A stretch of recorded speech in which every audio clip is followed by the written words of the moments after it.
আসসালামু আলাইকুম রহমতুল্লাহি ওয়া বারাকাতুহু। সম্মানিত দর্শক, সাম্প্রতিক সময়ে সিনিয়র সাংবাদিক, ধড়িবাজ সাংবাদিক, ছাগল অথর্ব সাংবাদিক এবং সাংবাদিক নামের কলঙ্ক, তারপর আরও অনেক অশ্রাব্য গালাগাল যারা পক্ষ এবং বিপক্ষের লোকজন ইদানিং সামাজিক মাধ্যমে দিচ্ছেন। রাষ্ট্রের জন্য, দেশের জন্য এই মুহূর্তে বিষয়টি অত্যন্ত সেনসিটিভ। আর একটা পেশার জন্য ভীষণ রকম অবমাননাকর। মূলত যে আমাদের দেশে সাংবাদিকতা, এটা যে ফাউন্ডেশন, সেই ফাউন্ডেশনের একটা গৌরবময় ঐতিহ্য। সে ঐতিহ্য ভারতের চেয়ে কোনো অংশে কম নয়।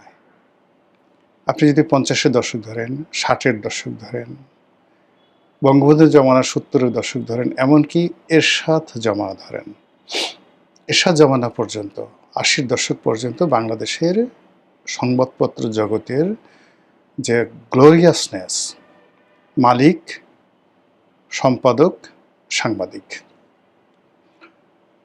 তাদের যে মান, মর্যাদা এবং সম্মান যে পর্যায়ে ছিল, আসলে অন্য কোনো শ্রেণী এবং পেশা তারা এই সম্মানটা ক্লেমই করতেন না যে আমরা আসলে ওইরকম সম্মানিত।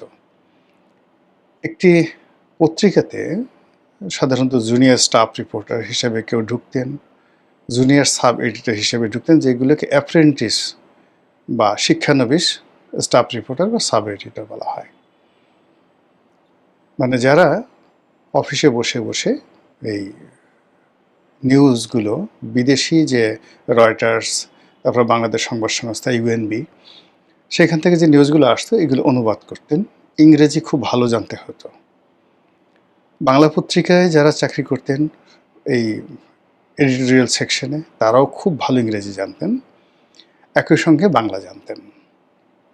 আর যারা রিপোর্টিং করতেন, তো সেই রিপোর্টারদের মধ্যে অনুসন্ধিৎস ক্ষমতা, ইনভেন্টরি পাওয়ার এবং সহজে যে কোনো ক্ষমতাকে প্রশ্ন করা এবং যার তার কাছে মাথা না নোয়ানোর যে একটা অদম্য যে স্পৃহা, আগ্রহ, এই দুটো যোগ্যতা আমি যে সময়টাতে সংবাদপত্রে ছিলাম তখন আমি দেখেছি। প্রায় ভালো ভালো সব পত্রিকাগুলোতে বিশাল লাইব্রেরি ছিল।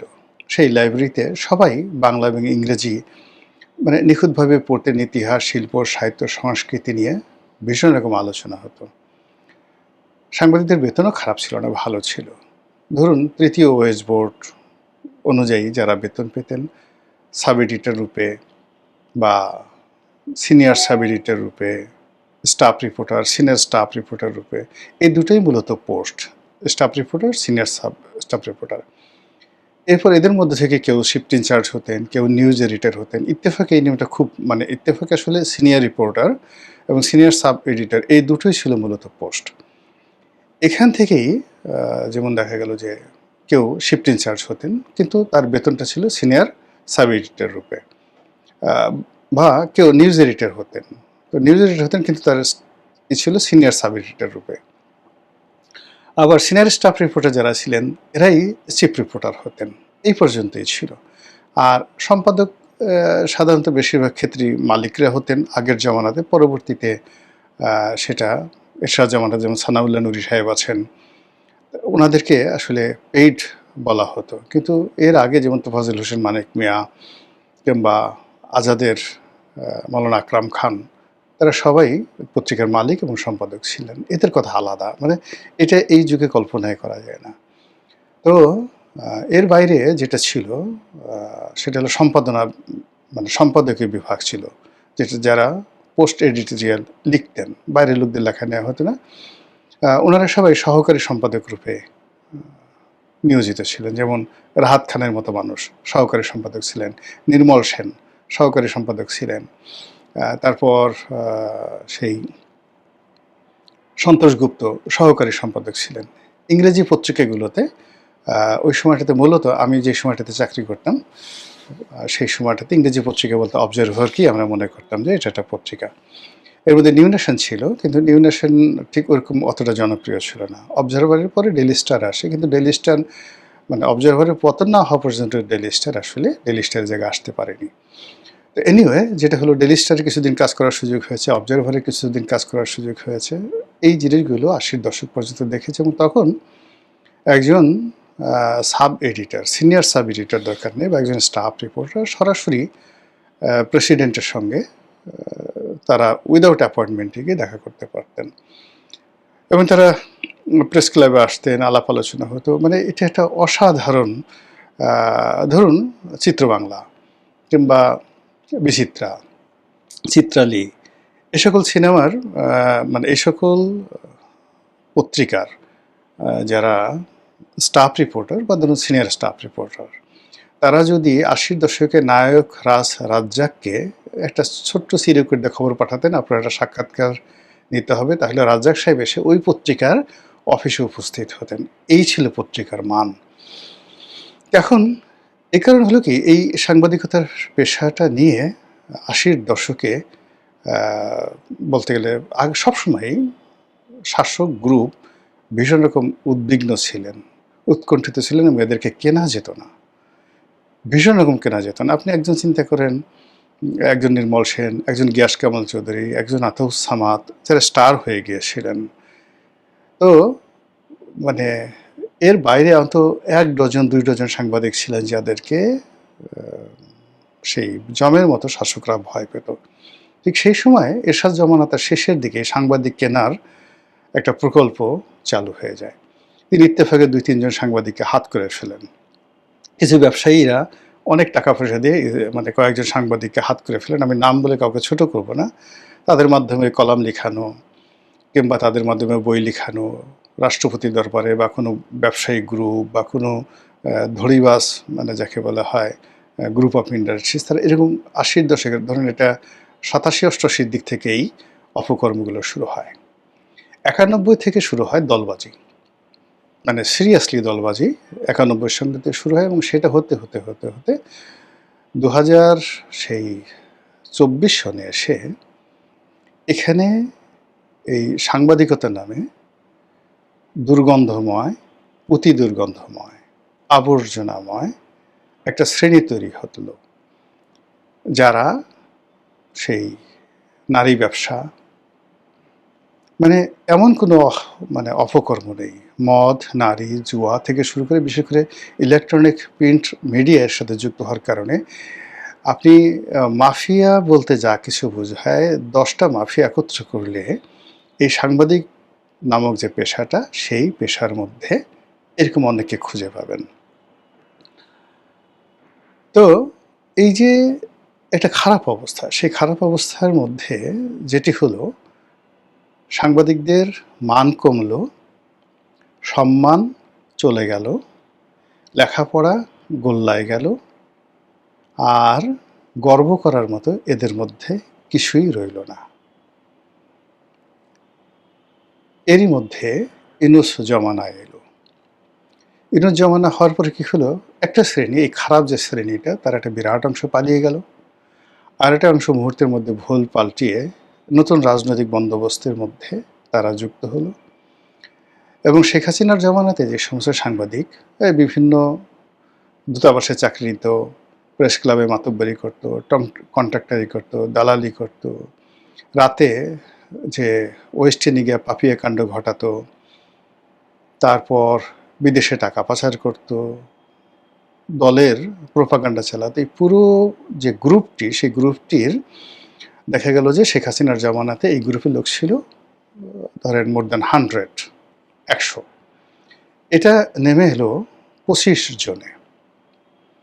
এরা নেমে এলো ২৫ জনে ইউনূস জমানাতে, এবং ২৫ জন যারা শেখ হাসিনার জমানাতে তারা খারাপ ছিল, খারাপ থাকার পর তাদের বুদ্ধি ছিল, পোশাক ছিল, চেহারা ছিল, সুরত ছিল, বংশ ছিল, প্রত্যেকটা জায়গাতে যে লেভেলটা ছিল, সেই লেভেলটা মানে ইউনূস জমানাতে এসে যারা এই সুবিধা গ্রহণ করলো, তাদের লেভেলটা আগেরগুলো যদি মাথার ক্যাপ আপনি বলতেন যে খারাপ, কিন্তু তাদেরকে মাথায় টুপি হিসেবে পরা যায়, এগুলোকে আপনি জুতা হিসেবে ব্যবহার করতে পারবেন, এরকম জাস্ট জুতা হিসেবে ব্যবহার করতে পারেন, এই ধরনের কোয়ালিটির লোকগুলো এসে হাও মাও কাউ করে খাওয়া শুরু করলো। আচ্ছা, এগুলো খেয়ে দিয়ে আবার এই গ্রুপও প্রায় আউট, অর্ধেকের মতো আউট, বাকি অর্ধেক এখনও বিভিন্ন জায়গাতে লুটপাট করছে। এই যে যখন নতুন বন্দোবস্ত হলো, মানে বিএনপি সরকার এলো, এই সময়টাতে সংবাদপত্রে এই সুবিধাভোগী শ্রেণী যারা আছে, এই সুবিধাভোগী শ্রেণীর মধ্যে এমন কিছু লোক সামনে চলে এলো যারা ইউনূস জমানাতে যে ওই যে পায়ের জুতো ছিল, যাদেরকে মানে শেখ হাসিনার জমানাতে আপনি যদি মনে করেন একজন ইকবাল চৌহান চৌধুরী, একজন নাইমুল ইসলাম খানকে যদি আপনি মাথার ক্যাপ হিসেবে বর্ণনা করেন, তাহলে এই দুজনের সমপর্যায়ের যে সমস্ত লোক ইউনূস জমানাতে দাপট ছিলেন, তারা নাইমুল ইসলাম খানের জুতার সোল, জুতার উপরের অংশ না, নিচে যেগুলো হাঁটে সেই জুতার সোল, বা ইকবাল চৌহান চৌধুরীর জুতার সোল আর নাইমুল ইসলাম খানের স্যান্ডেলের ফিতা হওয়ার উপযুক্ত নয়। এই লোকগুলো ইউনূস সাহেবকে চালিয়েছে। বোঝার চেষ্টা করেন, ইউনূস সাহেবের সময় যেগুলো জুতার সোল ছিল, পরবর্তীকালে যারা বিভিন্ন সময়টাতে দাপট দেখাচ্ছে, এগুলো জুতার সেই ফিতা বা সোল থেকে নেমে এগুলো এখন কি বলবো, ওই আমাদের ৮০-র দশকে দেখবেন গ্রামের মধ্যবিত্ত এবং ধনীরাও যে তারা জুতা যাকে বলে ক্ষয় হয়ে গেলে নিচে একটা আলাদা রাবারের সোল লাগাতো, মানে টায়ার, বিশেষ করে রিক্সার টায়ার দিয়ে লাগাতো পিন দিয়ে। এইরকম সোলে, মানে টায়ারে, মানে নকল সোলে সয়লাভ হয়ে গেছে বর্তমান সংবাদপত্র জগতের সেই কালো অধ্যায়গুলো। এই যখন অবস্থা, তখন আমরা আসলে চারিদিকে তথ্যের নামে অপতথ্য, জ্ঞানের নামে আপনি অজ্ঞানতা, আলোর পরিবর্তে অন্ধকার আমরা দেখতে পাচ্ছি। কোন একটা বিষয় ন্যারেটিভ তৈরি করা তো দূরের কথা,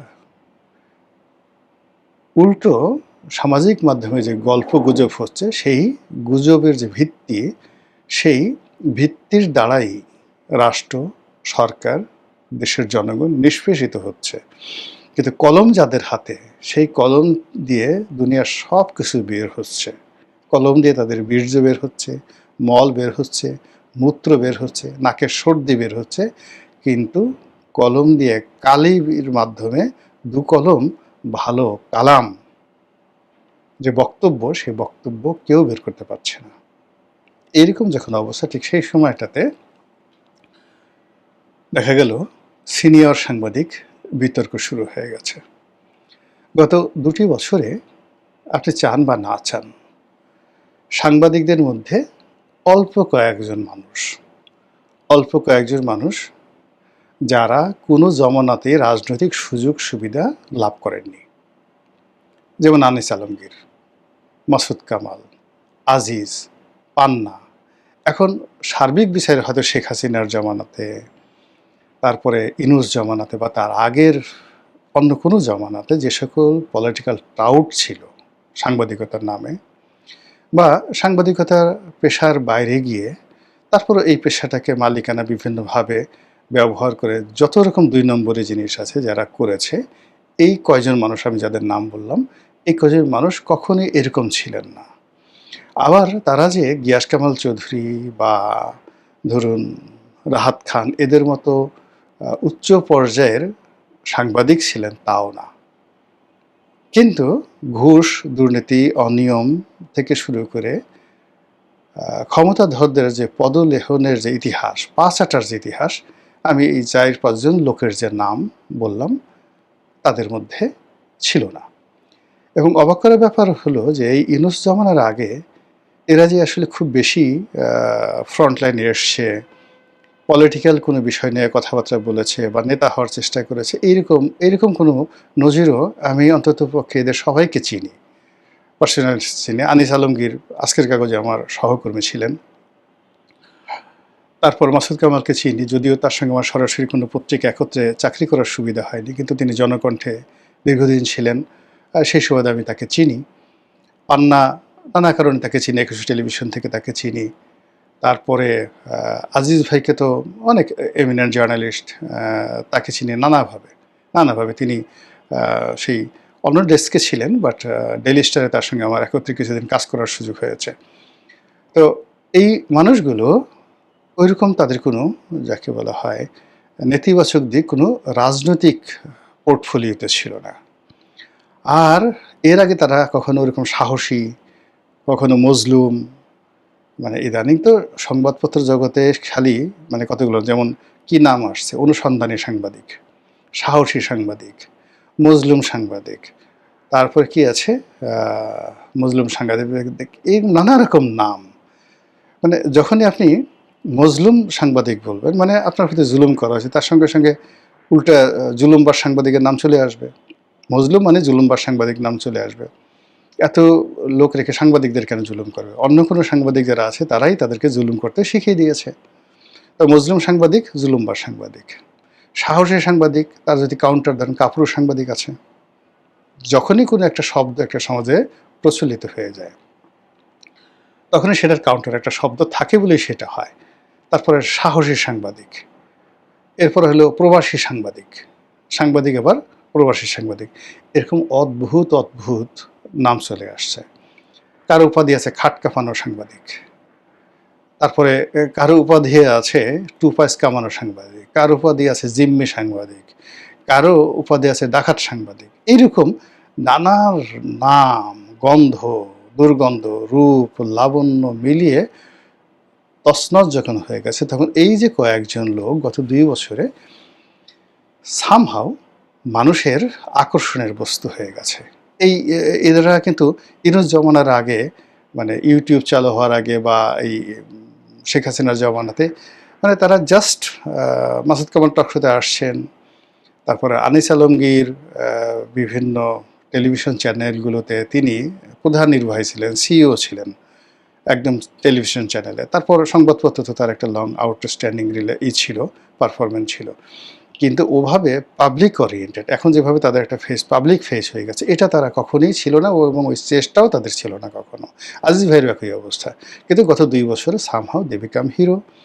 লোকজন তাদের কথা শুনছে, তারা চাকরি করুক বা না করুক, তাদেরকে মানুষ সাংবাদিক হিসেবে ভাবছে, অন্য কাউকে সাংবাদিক ভাবছে না, অন্য সবাইকে ওই যে জুতার তলা ভাবছে, জুতার শুকতলা ভাবছে, কাউকে হয়তো জুতার নিচে ওই যে টায়ারের যে সোল, সেই সোল ভাবছে, কিন্তু এদেরকে সাংবাদিক ভাবছে। আর এদেরকে যখনই সেই সিনিয়র সাংবাদিক বলা হচ্ছে, এরা যে কথাগুলো বলছেন সেই কথা দ্বারা যারা ক্ষতিগ্রস্ত হচ্ছেন তারা এদেরকে 2 চোখের বিষ মনে করছেন। এরপর অনেকে মনে করছেন, আরে এদেরকে সবাই সিনিয়র সাংবাদিক বলছে, আমাকে কেন বলছে না?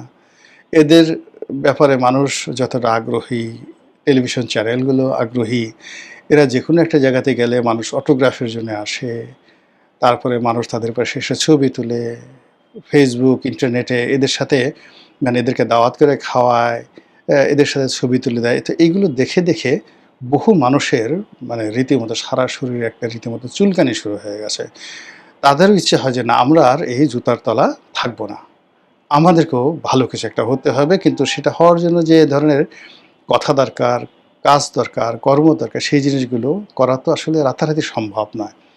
ফলে এই যে যারা ইতিমধ্যে এই 4-5 জন লোক ইতিমধ্যে যারা জনগণের আগ্রহের বিষয়বস্তুতে পরিণত হয়েছেন, জনগণ যাদের কথা শুনছেন, তারা ফেসবুকে কিছু লিখলে জনগণ অ্যাটেন্ড করছেন, তারা টেলিভিশনে গেলে লোকজন অ্যাটেন্ড করছেন, সভা সমিতিতে গেলে অ্যাটেন্ড করছেন, হোয়াটএভার তারা যা কিছু করছে সব জায়গাতে অ্যাটেন্ড করছেন। আর এইগুলো দেখে মানে অনেকেই চিন্তা করছেন যে না, আসলে এরা কিসের সাংবাদিক?